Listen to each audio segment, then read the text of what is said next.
Y'all, we're going to get started in about 1 minute, okay?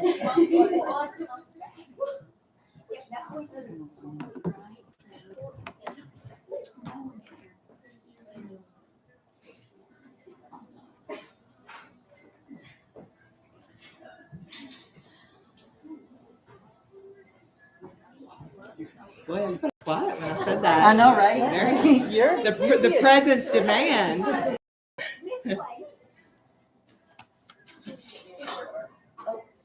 She doesn't know where they are.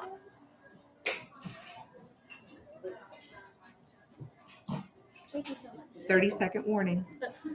Yeah, right. It's like I've done this before. They might. The lights might flash. You never know.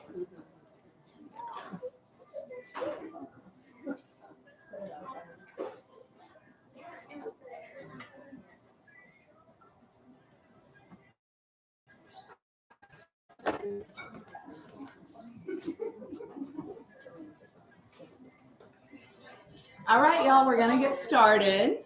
So I want to thank everybody for being here first and foremost. I have not spoken about this publicly, so it really warms my heart to see so many old and new friends here. So this story is heavy at times, and if you feel like you need to take a break, I totally get it. I needed to take a lot of breaks through it. So feel free to step outside. You can use either this door or the door right behind Nathan, okay? So for those of you I don't know, my name is Ashley Goins. Thank you. Mm-hmm. And I'm a survivor. My abuser was my ex-husband, and it came in many, many, many different forms through many, many, many different years. So many people do not have the same support system that I had to get out of it. And that's why today is so important to me, not just to share my story and hopefully inspire just one other person, but also you being here today helps contribute to the YWCA, which helps lots of domestic violence survivors, which is why I picked that cause. So very, very important. And you being here makes a difference. So thank you. So I know many people in this room have Netflix, Hulu, things like that. And I'm sure you all have watched those religious shows that are like how I was in a cult and didn't even know, right? And you think to yourself, now this seems like a normal person. This seems like a person with adequate intelligence. Seems like they would never get themselves into this bad situation. Surely they knew, right? I've watched so many of those through the years, and I've realized through my own story and my own experience that I kind of was that person and didn't even know. So in order to understand my mentality kind of going into this, I want to share a little bit of background about myself. Some of you know me, some of you don't know me. So I came from a divorced family background. My dad, who I adore and love very much, really sucks at sharing his emotions. And so when my parents divorced when I was 8, my mom thought, we've got to get her in a position where she can be around a good, healthy marriage. So she moved us in with my grandparents. My grandparents, to this day, are still married and still kicking. At this year, they will be 89 and 90. And it is their 69th anniversary next month. So their heads are a little foggy, but the love is definitely still there. When I moved in with them at 8 years old and lived with them till the time I was 18, I remember in those 10 years, I saw one fight between them. My grandma got very mad and threw a couch cushion at my grandfather. And that was the end of the argument. So the life of volatile arguments like I saw between my parents, where things would get physical and ugly, did not happen. So I grew up wanting nothing more than that kind of love, that kind of relationship. And so as I got older, I became what I would affectionately call a serial monogamist.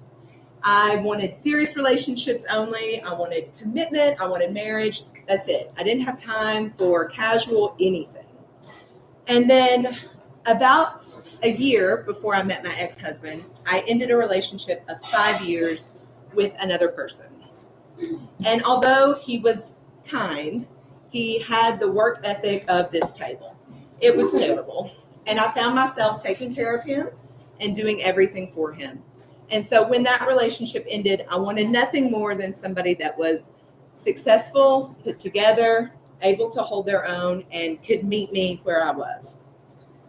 See, I was a 27-year-old who had a great job at US Cellular and owned a house and no kids or seemingly any baggage. And I wanted somebody that could meet me there. So I tried dating in that year between my ex-boyfriend and when I met my ex-husband, and it just wasn't happening. I found a series of situationships and just really lazy people in general, and I stopped dating. But about 2013, I would say about April, I made a decision to get on dating websites. And back in the day, we called it OkCupid. I'm probably aging myself, but I started an OkCupid profile. And I instantly matched with this guy that I thought was really handsome and really awesome. But see, I was 27, he was 42. And he lived in North Carolina, about an hour and a half from here. And the love bombing started almost immediately. We would stay on the phone for hours at night. I can remember coming into work at US Cellular and being so tired where I'd slept maybe 2 or 3 hours the night before, staying on the phone with this guy. I thought he was amazing. So amazing, in fact, I made a very stupid decision to be intimate with him within the first 2 weeks. Not my funnest moment. In fact, he decided he would tell me he loved me within 3 weeks. Red flag. I didn't see it that way. I saw tons of people that I had gone through that did not meet me where I was. And all of a sudden, here comes this Prince Charming that would meet me where I was. It escalated as I met his kids and his parents within the first 6 weeks of us being together. So May rolls around and he tells me he wants to move to Knoxville. So I drive to Hot Springs, North Carolina, where he was living, and helped him pack a U-Haul. About halfway through that day, there is a on the front door. He politely tells me, my ex-wife lives across the street.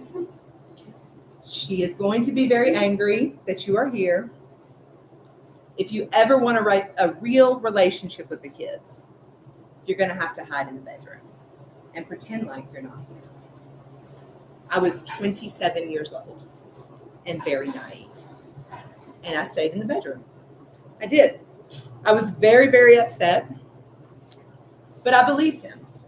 Because after that time, about once a month or every other month, I heard stories about this crazy ex-wife, including getting Department of Children's Services called on me for being an unfit person to watch the kids, including that she was taking him back to court for more child support, including she was trying to wreck his entire family. This rhetoric continued through our entire relationship to the point I was scared to talk to his ex-wife. I was scared that I would make the problem worse. Come on in. I was scared that I was the problem, not him.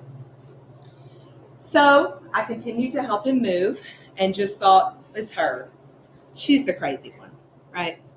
She's not right. July comes and goes, and he is in Knoxville. He picks a place to live maybe 2 miles from my house, and the romance continues. When I say flowers every week, when I say love notes, when I say surprising me at work, and many of you in this room saw that behavior. He was perfect on paper. That July, he asked me to go through his desk to get, I don't exactly remember, it was some type of supply. And I found a divorce decree saying he was not divorced. Imagine my surprise. Turns out, he tells me, divorces in North Carolina take a year. You have to be legally separated for a year before you can file divorce. I was very hesitant, but I looked it up and it was true. Everything I found on Google. So again, I believed him. The romance continued. And in November, continued so much that he decided we should move in together. After all, I had a 3-bedroom house. I had 2.5 bathrooms. I had 2 cars, had a good job. Why not? He was the one renting, and he could help me pay off the house sooner. I agree. Within 2 weeks of him moving into my house, I found Tumblr. Does anybody know what Tumblr is? I found a Tumblr account with very sexually explicit messages. 2 weeks after this man moved into my house. I was so ashamed. What's wrong with me? Why am I not good enough? Why would he want to do this? And instead of blaming it on him, he reassures me it'll never happen again. This is not who I am. I promise you, this will never happen again. And he makes up for it because he buys me a trip to Cancun. He tells me that he has a software development job, that he has all the money in the world, 6 figures, he's doing everything right. And so he takes his date nights to trips. We start to go to the beach often. He becomes very invested in my life and my work. And although I felt a twang of something isn't right, I was very naive to what was actually happening. After that trip, we decided we would go to the Dominican Republic together. This was in October. We had been together about a year and a half. During that trip, the kids and I had a lot of strife. Every time the kids came around, there was a lot of anger. And I thought, as a child of divorced parents, that I, being the new woman coming in, was the problem. That was not the case. I vocalized to him, I'm concerned the kids don't like me. I'm concerned they don't want to be around me. We live together. We're talking about getting married. I have these concerns. We're on a snorkeling adventure, but on the way back to the hotel, he stops talking. 100% refuses to talk to me. We get back to the room. I remember repeatedly asking him, are you okay? Are we okay? What is happening? We get in the room and he said, hey, my phone is dead. Can I see your phone? I give him my phone. He walks over, takes both of the room keys, takes my passport, my debit cards, all the money and ID that I have, and says, I hate you. I'm flying back home. You are stuck here, you stupid bitch. And leaves and locks me in the room. And I didn't know what to do. I had no one to call. I had no one to reach out to. If I left the room, I had no form of identification to get back in the room. And no passport to leave the country. So I cried myself to sleep. I wake up about 6 hours later to the door opening to the room that we were in. He doesn't say a word to me. He gets in the other bed and goes to sleep. We wake up the next morning. He acts like nothing happened. He holds my hand going to breakfast. He tells me he loves me. He acts like that fight didn't happen. And when I ask for reassurance and what happened, he refuses to respond. 2 months later, we get home, and I'm just confused. The love bombing that was happening at the beginning is now less and less. There's more anger. There's more unspoken words between us. But in December, he planned a surprise to take me to Washington, D.C. And so I went. I was excited. And he asked me to marry him in front of my uncle and my aunt. And I was so excited, y'all, just to be chosen. It wasn't even who was choosing me, that I was all in. It didn't matter. And at that point, I immediately started wedding planning. But see, what you don't know is when you're in a relationship with someone like this, they have no money to contribute. And so guess who paid for their own dream wedding? Me. And my mom paid for my dress, but it was me paying for a wedding. I was in complete denial and delusion over what was happening in my life. September, 1 month before we got married, he comes forward to me and says he wanted to quit his good job of software development to start a mobile coffee business. And that's how I met Jordan. I'm sorry. No, you're good. So he tells me he wants to start this mobile coffee business. It's his dream. And a good wife would support him. I was not even married to him, y'all. Not at this point. But Lord, I wasn't going to get that $15,000 back for the wedding. And remember, I wanted to be chosen. I wanted this fairy tale.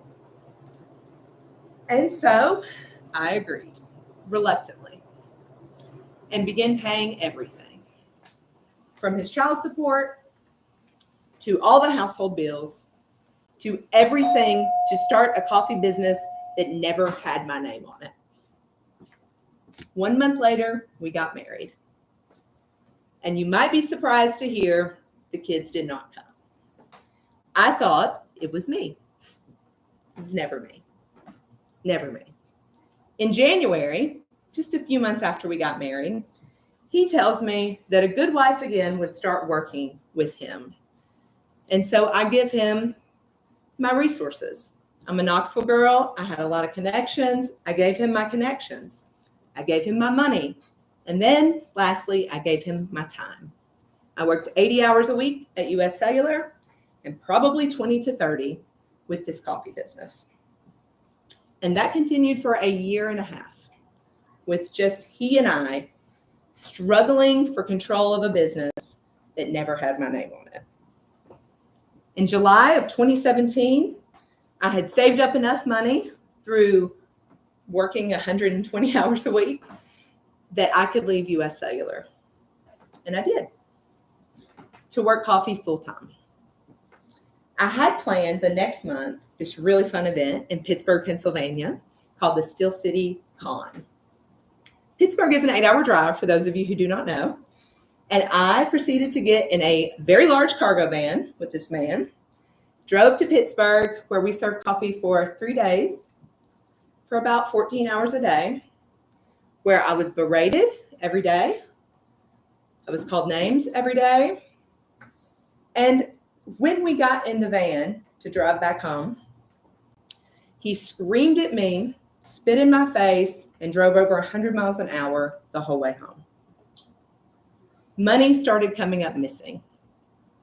We had made $4,000 or $5,000 at this event. Where's the money? There's only $1,000 in the money bag. What happened? So, in my infinite wisdom, I decided that I needed to be in control of the money in this business. Because after all, I had ran an eBay store. I had worked at US Cellular. I had always been in charge of the money, and it was working okay. The fight continued for who could touch the money. And I heard every single day that I was just a dumb bitch. But that started to change in 2018 because for the first time in our life, we started hiring employees. And the beautiful picture of marriage that he portrayed to the world could now be seen by someone else, how ugly it was. 2 of those employees became, still to this day, my best friends. And shockingly, 2 family members also got involved. One was his youngest child and one was his niece.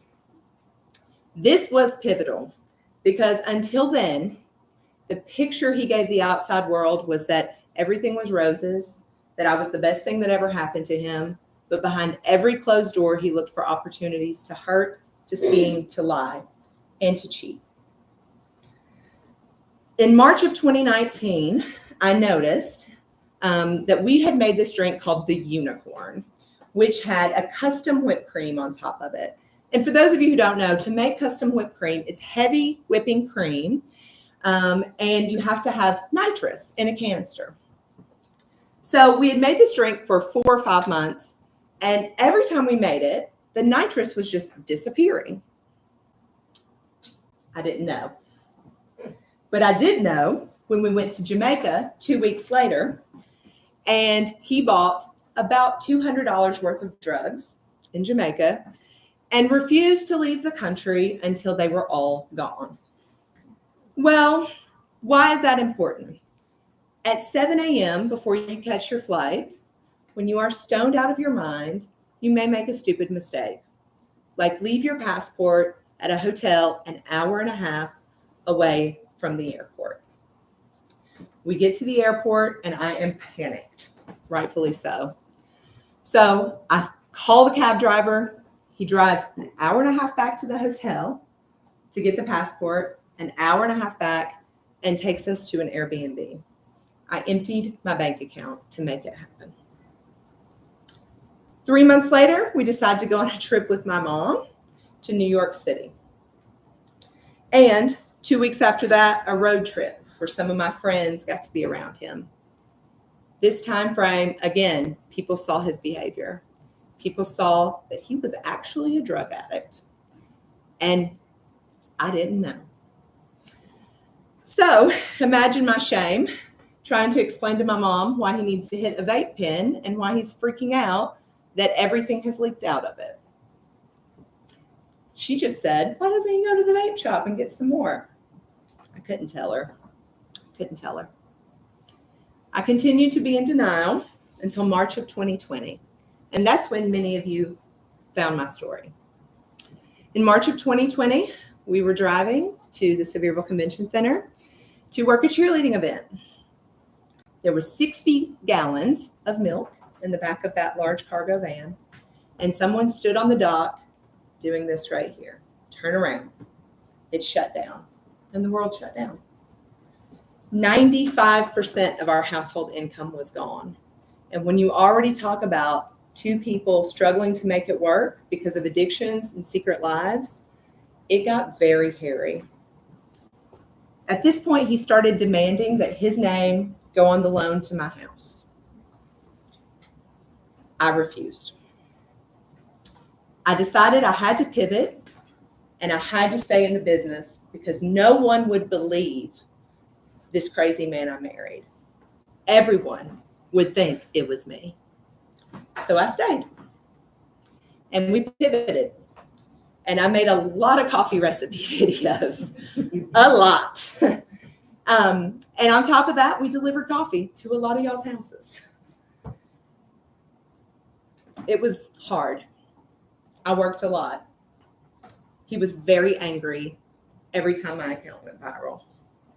And his response was to make very bizarre videos, like roller skating, and talking about how at 50 years old, he needed to be covered in tattoos when he had no tattoos at all. We fought every single day about social media. We fought more when I saw him go live from accounts that I didn't even know existed. And in December of 2020, we started sleeping in separate rooms. I decided I needed to give it one more try. After all, to the outside world, he had painted a picture that we were the perfect couple. So we decided to go to Colombia on all of the success of my viral videos, that we could go and stay on a coffee farm. We could ship the beans back and we could sell that coffee and everything would be okay. Except as soon as we got there, he was angry that no one offered him drugs. After all, aren't we in the drug capital of the world? He was angry he had to stay on a coffee farm. He was angry when I asked him to do anything. I was cussed out every single day. And I stayed. We came back home and I made a commitment that I would never go out of the country with him again. Last strike. Couldn't do it. And so in November, many of you know there's a huge event called Fantasy of Trees. It was our biggest event every single year. 60,000 people go. And so during that time frame, I am numb. I am in denial. And he is now arguing with employees. So much so that 5 of them threatened to walk out on shifts during our busiest event of the year with 40 people waiting in line. And guess who had to fix it? Me. In fact, that night, he told me I would be more useful to him dead. He just wanted my life insurance policy. And I broke down. I remember crying to our youngest in the warehouse one night. I didn't tell her why I was crying. She knew. She knew. And she told me, it's always been him. He did this to my mom. And although I never told her that she was right, she knew deep down this was a turning point, because for the first time, someone in my life pointed out that I was being abused financially, emotionally, and mentally. And that continued. December, January, he starts threatening divorce every single month. Now, for those of you who are married, you know you don't threaten divorce unless you really want to get divorced. So he would threaten, and then 2 days later would love bomb and come back like crazy. I secretly in my head started calling him Dr. Jekyll and Mr. Hyde. In June of that year, I decided I needed an escape, a girls' trip. So I take my youngest and my niece, who had been working so hard dealing with his you-know-what, to Bonnaroo, of course. Where else would I, take an 18-year-old and a 17-year-old? Bonnaroo. He's angry for 6 months that he's not invited. Oh, but it gets worse because I got COVID when I was there. So when I come home with COVID, it turned physical. He pushed me, he kicked me, and when I chased him out the door and told him he couldn't leave, because I'm sure he had COVID too, he tried to run over me with a 2-ton cargo van. And I was done with his shit. I told my mom for the first time. The first person I told was in 2022. I met this man in 2013. I kept his secrets for 9 years. And my mom, bless her heart, said, we got to get a plan in motion. My mom is a school teacher, retired now, but she knew every grant, every scholarship, everything that an adult could get going back to school for a trade. And guess what? I got it. I got every single one, except my books and my laptop were not paid for in that first semester of August. He refused to let me go back to school. She called Pellissippi and paid for it herself because she said he will not stop you. And so I threw my head in the books. It was an escape. I looked for any opportunity to write about abuse. I looked for any opportunity to help other people. I looked for every opportunity to get out of the house and not work with him. And in November of 2022, my very sweet niece decided that she was going to quit her job in Asheville and ask if we had enough events for her to work and live with us part-time. It's like half-time. Of course, I said yes. She came running, and she saw it all in those 5 months. And my brave niece told her sister, her mom, her dad, and everyone in the family. And for the first time, I felt like somebody sees me. I'm not crazy. I'll never forget, she got in a fight with him on Easter at a church service over how many bags of ice he should bring. She got so mad, she quit and said she was moving back to Asheville and screw him. She did not say screw. And I have never been prouder of her. And in that moment, I had to squirrel some money away, y'all, because the plan is in motion. I bought a safe. Lord knows he wasn't sleeping in the same room as me. So I hid it. And every time I worked an event, every time I got a scholarship, every time I sold anything, I put money in that safe. including my jewelry, and I stopped wearing my wedding ring.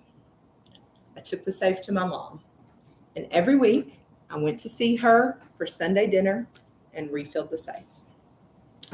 Started looking for a new job, and I stopped booking coffee events.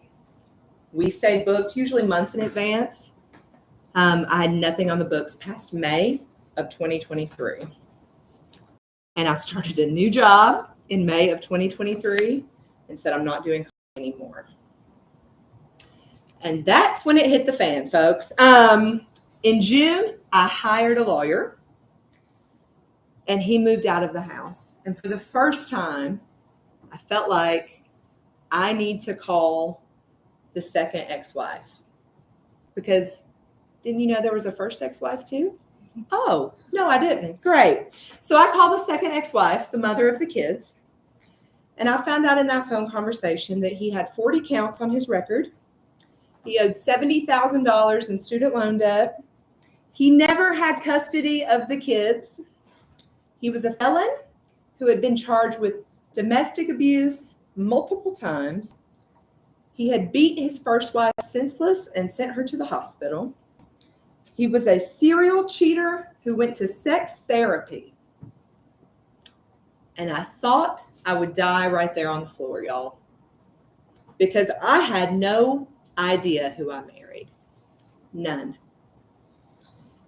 In July, I go to him and tell him he has to sign these divorce papers because I'm finding all of these things out that he does not know I know.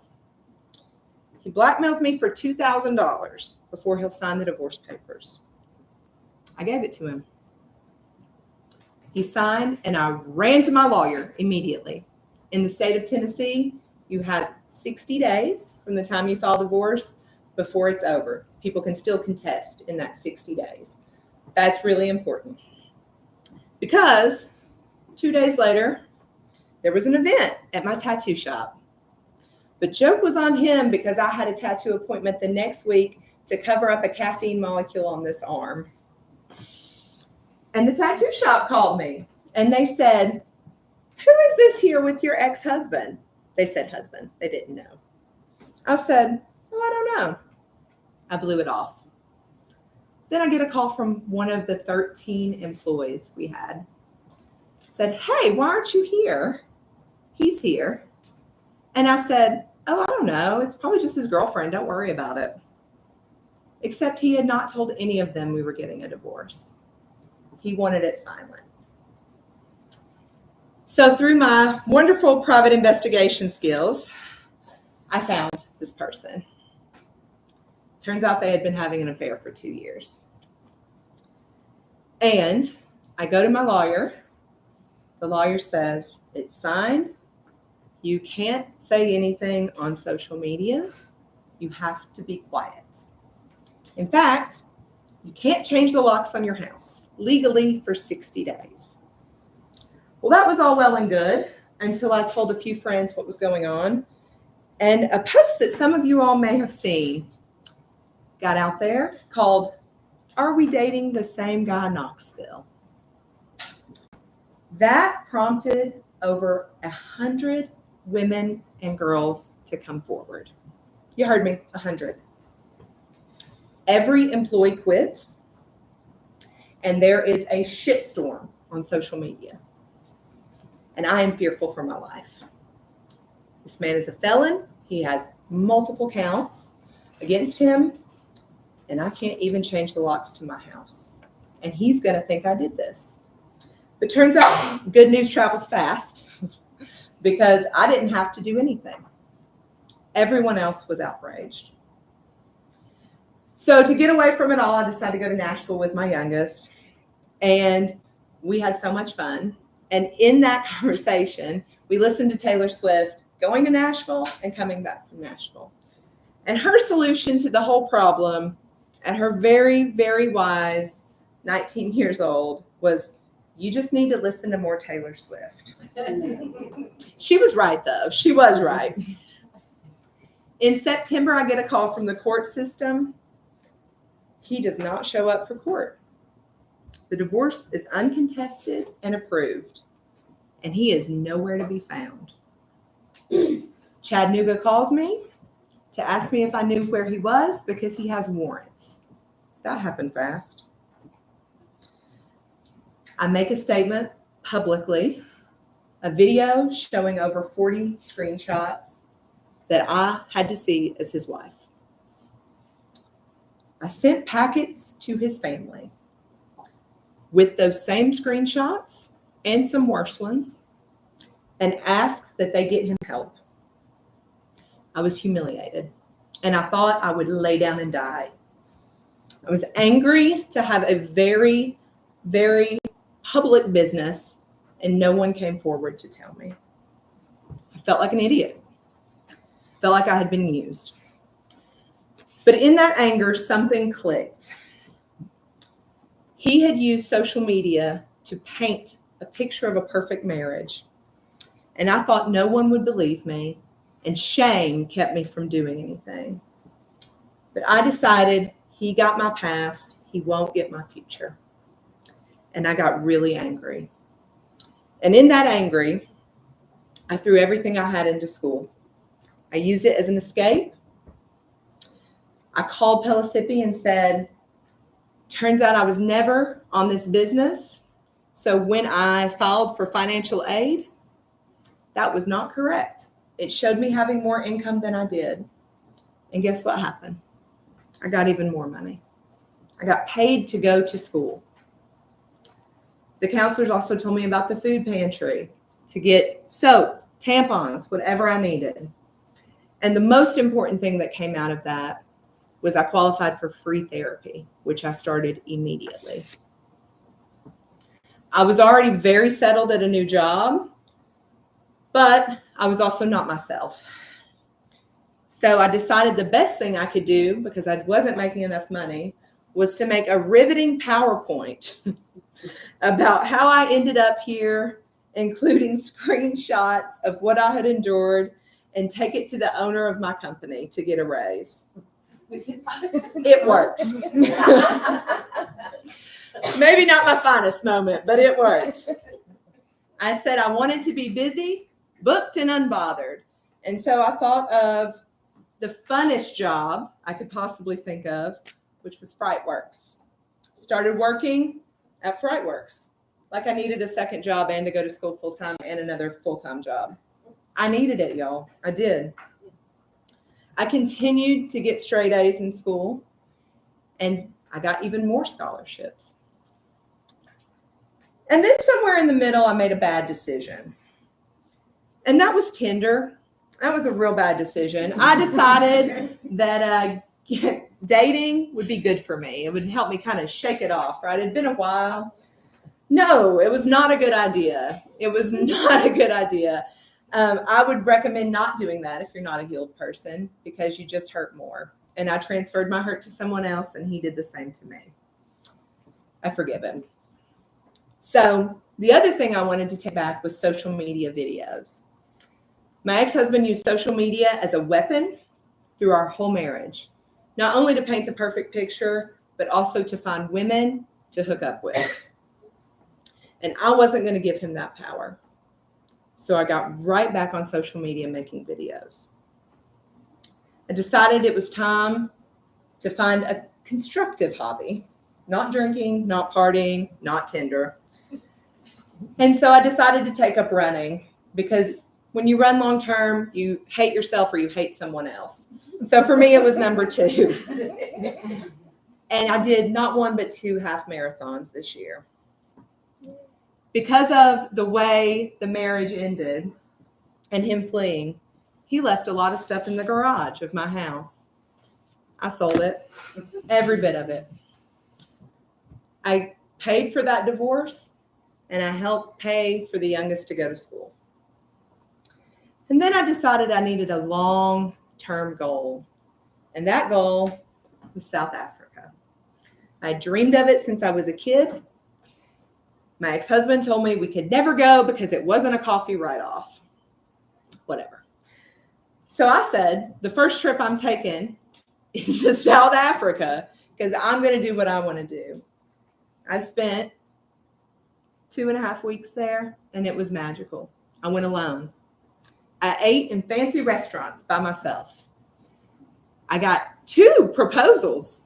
Thought I was going to end up on 90 Day Fiancé, seriously. I didn't. But it was a great trip, and I learned a lot about myself. And I came back realizing that if I can travel across the world by myself, that I only need people's company that sparkle with me, not that dull my shine. I graduated with a 4.0, y'all. Woo! And that was awesome. And then I had to take the youngest advice, who told me, you should listen to more Taylor Swift. And I flew to London to see her. No regrets. You see, somewhere in the middle of wanting to be chosen, I turned into the girl that chose myself. And it's okay to grieve the life that you thought you should have had. But spite can really propel you forward. And it did. I was not going to let him have the best of me. And turns out you don't have to forgive or forget. You can just move on. And speaking out today gives me my power back.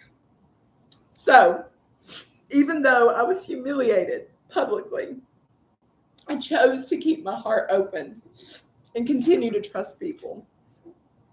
I thought for a long time it was my weakness, but turns out it's my strength. And I can't let him have that.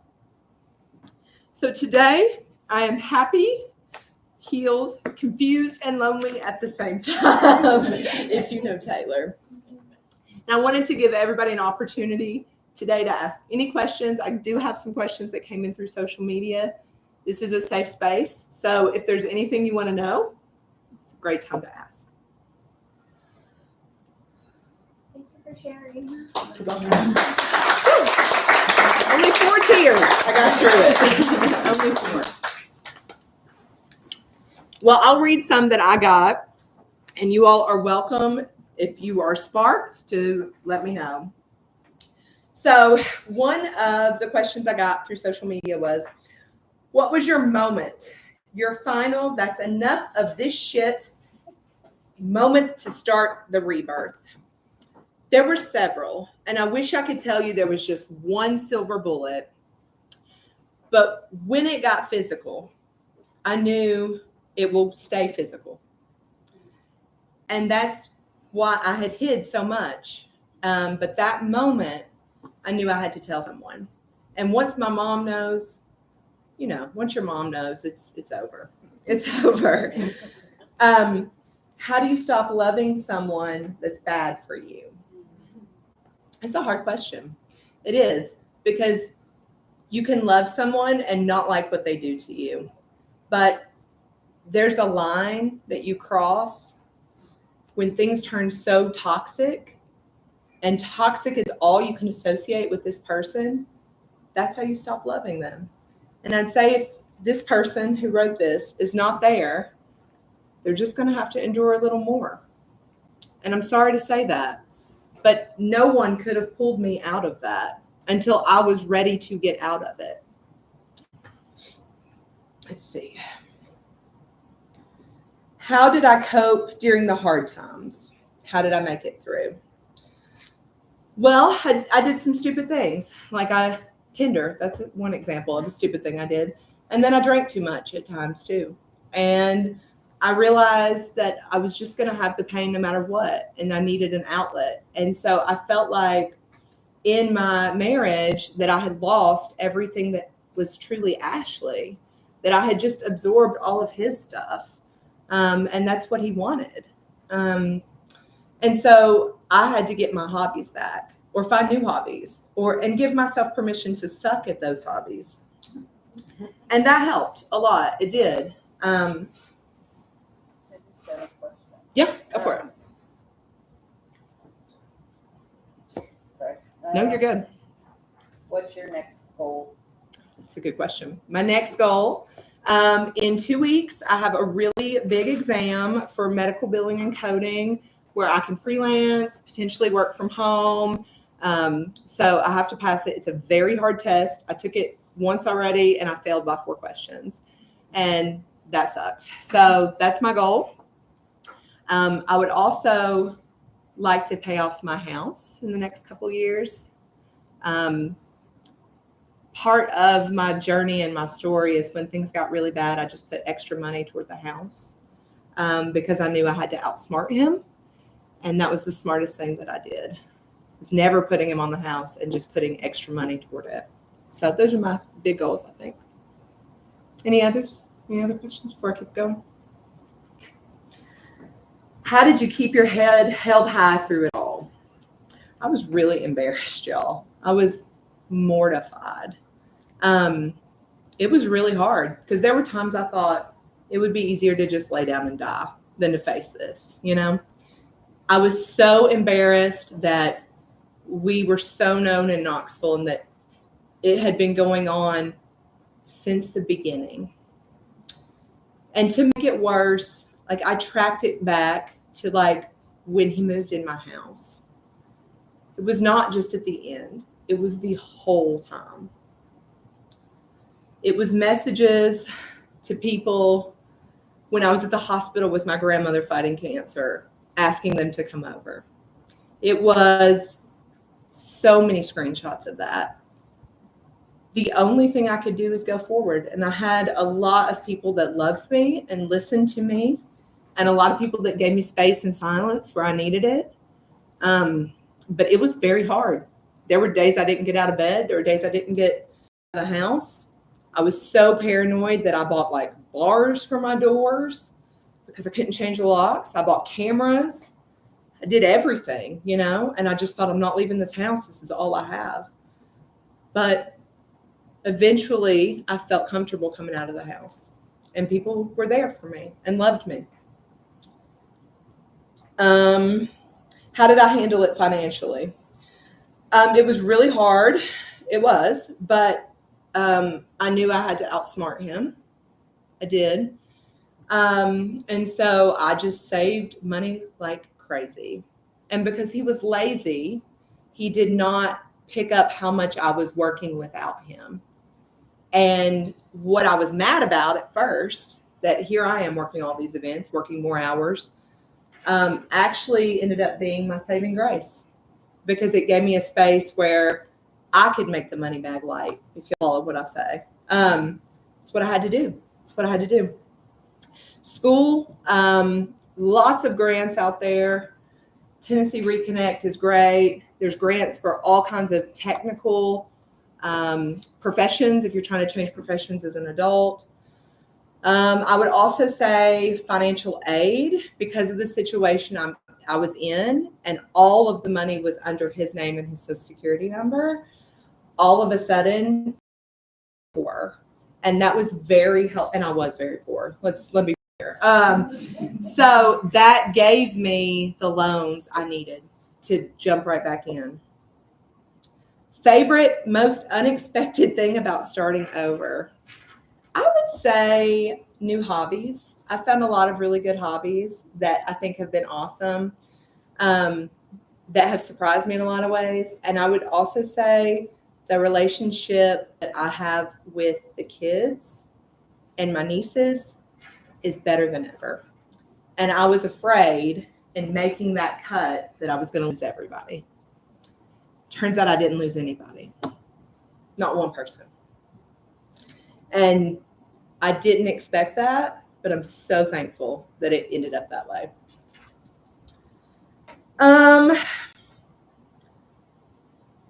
How did you get the strength to walk away? I was just over it, y'all. I was just over it. I mean, you can only take so much as any person before you start to snap back. And the unfortunate thing for me is the social media situation and who he was behind closed doors was so different than what he projected to customers that I felt very trapped in that. And that held me for a long time. And I just had to realize that, you know what? I may walk away from this and nobody may ever believe me. He may continue in Knoxville the same shit to a different person. And I just have to be okay with that, because he can't have my livelihood anymore. I'm lucky that didn't happen, but I just had to get to the point I was okay with it. Let's see. Why did you stay so long? Because I felt crazy. Really, sincerely. I felt like it was me all along. This man that was doting on me in public, and most of you in this room saw it, just doting on me, telling me what an amazing person I was in front of customers, and then cussing me out, hitting me, spitting in my face at home. I thought, there's no way anyone will ever believe this. And I almost gaslit myself into believing it was me, from a girl that just wanted love, just wanted to be chosen at any cost. That was not the cost I was ready for. I think that's all the questions I have. I do have a question. Sure. With the locks, Yes. what is the deal with that? Because Yes. I have a friend Uh-huh. that we changed the locks, Mm-hmm. and it was, I don't understand. Like, The lawyer said because it was his legal residence until we were completely divorced, that I could not change it to withhold his stuff from him. And so my only way to get around that was, they make these bars that you can buy on Amazon that slide up under the doors. And so I would barricade the front door, and when I went to work, I'd go out the back door and just hope that he was too stupid to go around to the back. Sorry, it's the truth. And then I put up Ring doorbells. I put up cameras in my house. But yeah, legally you can't, because it's their residence until it's done. But it was a scary 60 days. How did you fake strength through all of this? As somebody who utilized your strength a lot. Yeah, I was silent completely on social media in that period. And you have to recognize I was probably getting 4 to 5 DMs a day from women sharing what had happened. I had no strength. I was a shell. I didn't eat. I didn't sleep. I maybe slept like 3 hours a night, to the point I was like shaking at work. Not a great way to start a brand new job. But I had no strength. I was just a shell. And I just was trying to keep it together day over day over day. That's all I could do. Good question. Go ahead. When people started to figure out what was going on in the house, like his kids Yes. and your niece, how did you feel about that? Was there relief? Was there fear? Both. I felt seen for the first time, like, oh my gosh, it's not me. But also, oh shit, I have to protect these kids, you know? And then I felt this like moral obligation that I had to make sure nothing happened to them. And if he was going to lash out, it needed to be at me and not them. And so it was terrifying. But I was so proud of my niece when she actually stood up to him. And it kind of gave me permission to start the process. Holly? Right, were you aware of the women or the messages prior to seeing anything on social media? No. And that's why I felt so stupid. I knew that he had pulled away. We were sleeping in separate bedrooms. There were all of these excuses for it. But I had no idea. And I can remember saying to his second ex-wife, who I'm now very good friends with, there's no way he cheated on me. We just had a bad marriage. No, I had no idea. No idea. And it sounds crazy. But the other thing that happened in the midst of all that is we did have a social media manager at one point. And I don't know if like the messages were filtered out in some way where I never saw them, because certain people said I had tried to contact you. I don't know if that's true or not. I have no idea. But I just had no idea. None. And I still, oddly enough, filed the divorce paperwork thinking it was somehow my fault, until I had that phone call with his second ex-wife. Question. Any others? Yes. Go ahead. How did he interact with your social circles? he isolated me as much as he could. So he kept me very, very busy with work. And for people that have known me a long time, I was working a lot. And all of the events were on weekends. And so when everybody else would have time off and I could have like recharged my battery and been with them, I was at work. And so I was isolated in that way. So also isolated because my family time would have been on the weekends. So that was taken away. And at first in the social circles, he was very kind. And it was the same thing he would portray to customers. Like, she's the love and light of my life. She's the best thing that ever happened to me. How did I get so lucky? And then after I figured out that he was a drug addict, it started to change. My mom saw him. I have a friend that lives in New Orleans we stayed all in the same hotel room together, and he saw his behavior. And so other people started warning me at that point, but I just wasn't ready to hear it, to be honest. Good question. When did the switch flip for you from it feeling like isolated incidents to, oh, this is a pattern of behavior and this is who this person is? Like, when did you know? Yeah, I would say there was twice. Once when I was crying to his daughter at the warehouse, and she told me he did this to my mom too. And that made me realize, oh, there's a pattern of behavior, and she feels comfortable enough to come to me and tell me. And so I'm so grateful for that conversation and for her being open, and I love her to pieces. I'm so happy that she said that, because that clicked something.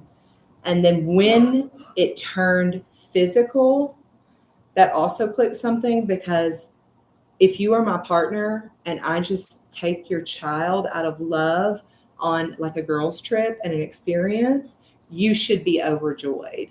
You should be celebrating me. You should say, oh, this is helping my relationship. And it was never that. And so when those two things happened, I put it together, what was going on. Good question. Any others? Just give me an easy one. Okay. What new hobbies did you take up? Oh, that's great. Well, obviously Taylor Swift. I got really into Taylor Swift. Thank you, Georgia. Yeah, really into her. I would also say with that, I started reading a lot more, which I love. And then I love to camp. I've always loved to camp and paddleboard. So it used to be very toxic when I would go do that, because it was always about him and catering to him. And so I feel like I've reclaimed that for myself and made it fun things that I love. One other thing, I'm actually working on a book about camping and recipes and that experience. And so I feel like I've kind of taken it back that way too. I did love all your coffee recipes. Thank you. That's totally fair. I loved them too. I did. Very good. Any other questions? Thoughts? Well, not a question. Hit me. I'm not on social media, so I haven't seen any of your social media Yeah. things, and a friend invited me to come today, Mm-hmm. but I honestly believe I was meant to sit here and hear you today. Thank you. I am very grateful for you being brave enough to share your story, to speak about the troubles, but also the wins, to speak about the process, and to be so honest about how honest you were with yourself at certain periods and periods that you were not. Yeah. And that's not to be taken lightly. You've accomplished something really, really big that a lot of people would not be able to comprehend because of the intricacies and the mental and emotional stuff that was happening. Mm-hmm. And you have to give yourself credit for that. Thank you. I just want to say thank you, because it's very inspirational and it gives me hope, because I'm in the middle of that process. And I've also been afraid to speak about it. I felt shame. I felt stupid. I felt, will I ever even be myself again? And here you are saying, you know what? Darn it, screw that guy. Mhm. I'm living my life. That's right. And another thing that made me think, wow. Wow. See? Well, I will tell you, you won't be yourself again. You'll be better. You will. You're going to find that sparkle even better than what you had before. And you're going to say, why did I wait so long? I promise. It's true. All right, y'all. Well, if nobody has any other questions, thank you all seriously from the bottom of my heart coming to listen to me. It really means the world to me. I'm so glad that I could share this story, that we can touch other people's lives. And I love you all. To old friends and new. Cheers.